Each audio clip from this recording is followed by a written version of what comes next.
Adina, in trying to understand consciousness, free will seems like a very interesting probe because you get very different opinions on free will, and they always get back to some assumptions about what consciousness is. How do you see that? How do you see free will as a mechanism to understand the big question of consciousness? I think it's a really good question. I'm not sure I have a really good answer. In a way, I think that consciousness may be important for understanding free will and not the other way around.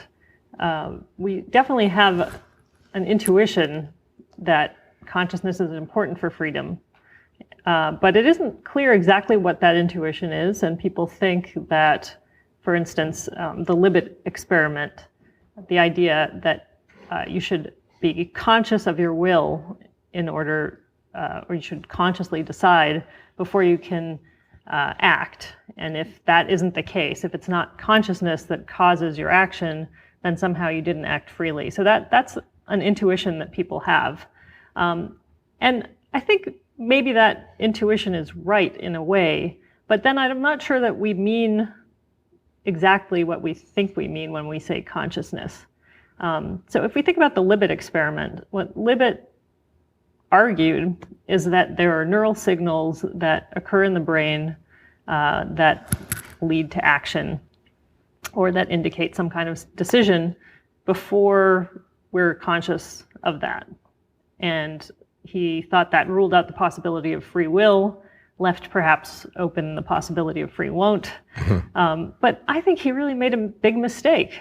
So think of it this way. The way he does his experiment is he asks you to move whenever you freely choose to, right? And you're watching this dot go around on a clock. And you have to indicate when you were first aware of your decision to move by indicating where that dot was when you were aware of your decision to move. Well, it seems to me that what he's asking you to do is to introspect your own cognitive states and indicate when you are aware of being aware, which is not the same thing as when are you aware. So if in reporting your own awareness, you're in a metacognitive state. And that's not the state we're usually in when we freely act. That's a second order awareness. Second order awareness. But that's the measurement he's getting. So first of all, that measurement, of course, would be a later measurement. It would show that that time would be later than the time in which you were conscious, because to be conscious of being conscious, you already have to be conscious. And so I think the time that he gives you the W for isn't the right time to look at if we're interested in conscious intention. I think conscious intention and consciousness of intention are different. But conscious intention might be very, very deflationary. There might not be that much to it. Certainly, I don't think that kind of conscious intention is something that we would deny to lots of other animals. Sure.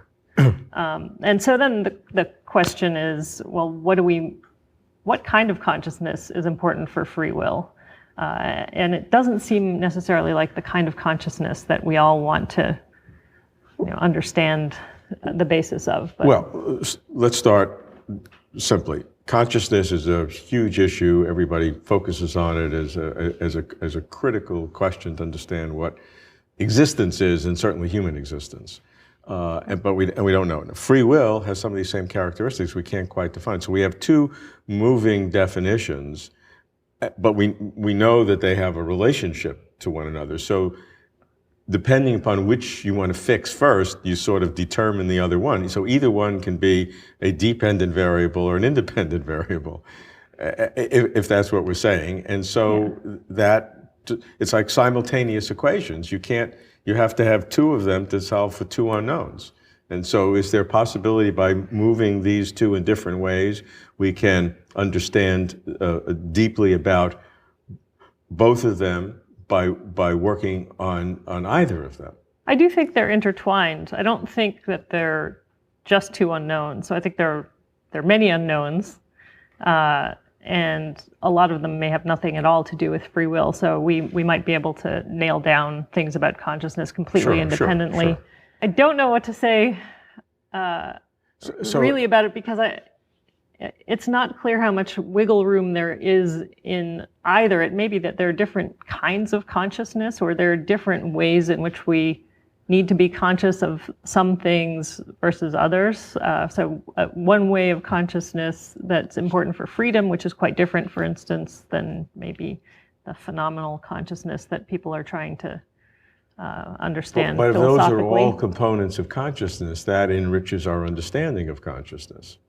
Yeah, or maybe it's something that we won't call consciousness. Well, but that's okay. Then we're. But that process of then you're slicing off something that somebody else might think is consciousness, and you're getting a more a coherent view of what you think consciousness is. That's why I think that free will is this test, this litmus test of consciousness. Because however you're going to define it, or however you can do it, you then will move consciousness accordingly. Yes and no. I mean, I really think that free will has less to do with consciousness than a lot of people think.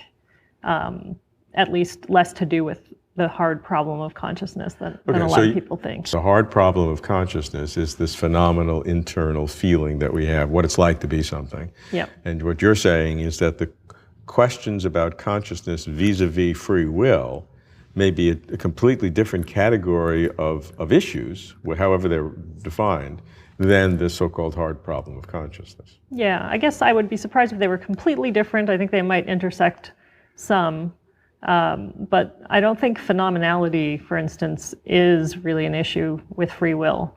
I think self-awareness might be an issue, or what it is to be aware of content in a possibly non-phenomenal way might be sufficient.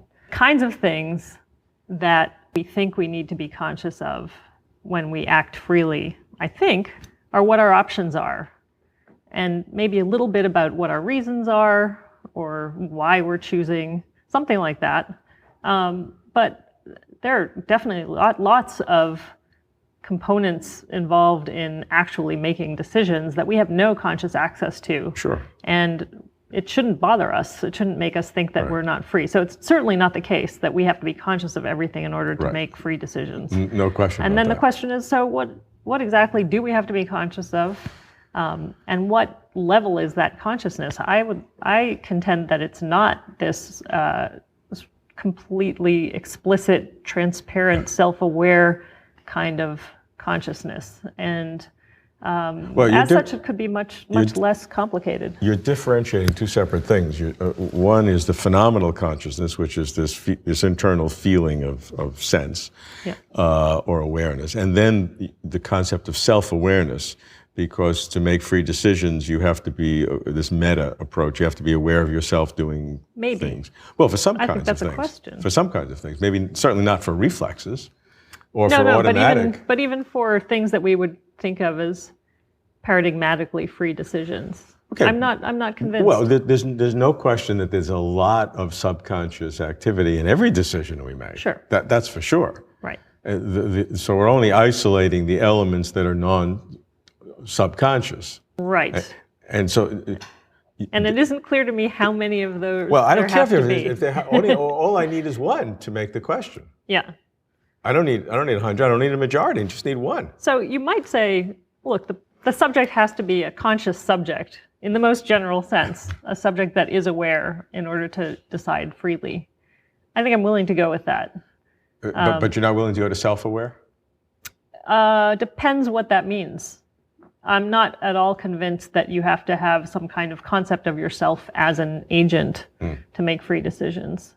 Maybe you have to have that in order to make decisions for which you're morally responsible, because you may have to have that kind of concept for moral responsibility.